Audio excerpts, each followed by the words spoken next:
அதிமுக பொதுச் செயலாளர் எடப்பாடி பழனிசாமி தன்னோட தேர்தல் பிரச்சாரத்தொட்டி சிவகங்கை மாவட்டம் காரைக்குடி சென்றபோது பாஜக மூத்த தலைவர் ராஜா அவரை வரவேற்றாரு. பிறகு பிரச்சாரத்திலையும் கலந்து கொண்டாரு. தமிழக சட்டமன்றத்துக்கு அடுத்த ஆண்டு தேர்தல் நடைபெறவுள்ள நிலையில தேசிய ஜனநாயக கூட்டணியில அங்கம் வகிக்கும் அதிமுக இப்போது அதற்கான பணிகளை தொடங்கியிருக்கு. கட்சியோட பொதுச் செயலாளர் எடப்பாடி பழனிசாமி மக்களை காப்போம், தமிழகத்தை மீட்போம் அப்படிங்கிற முழக்கத்தோட மாநிலம் முழுக்க தொகுதி வாரியா சுற்றுப்பயணம் மேற்கொண்டு வராரு.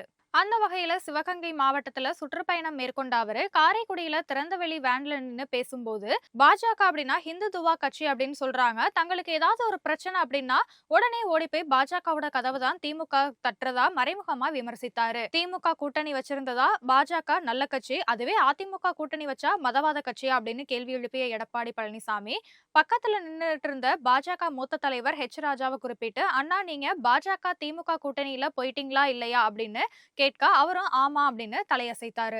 பாஜகவோட திமுக கூட்டணி வைத்ததற்கு அண்ணனே சாட்சி அப்படின்னும் ராஜா இன்னைக்கு கூட பாஜக தான் இருக்காரு அப்படின்னு எடப்பாடி பழனிசாமி குறிப்பிட்டாரு. இது தொடர்பாக ராஜா வெளியிட்டுள்ள எக்ஸ்தல பதிவுல தீய சக்தியான திமுக கிட்ட இருந்து மக்களை காப்போம், தமிழகத்தை மீட்போம் அப்படிங்கிற முழக்கத்தோட தமிழகம் எங்கும் மக்கள் சந்திப்பு பிரச்சார இயக்கத்தை தொடங்கியுள்ள எதிர்க்கட்சி தலைவரும் அதிமுக பொதுச் செயலாளரும் முன்னாள் தமிழக முதலமைச்சருமான எடப்பாடி பழனிசாமி சிவகங்கை மாவட்டம் காரைக்குடி மாநகரத்துக்கு வருகை தந்ததை முன்னிட்டு தேசிய ஜனநாயக கூட்டணி சார்பிலையும் பாஜக சார்பிலையும் அவரை வரவேற்றதா தெரிவிச்சிருக்காரு.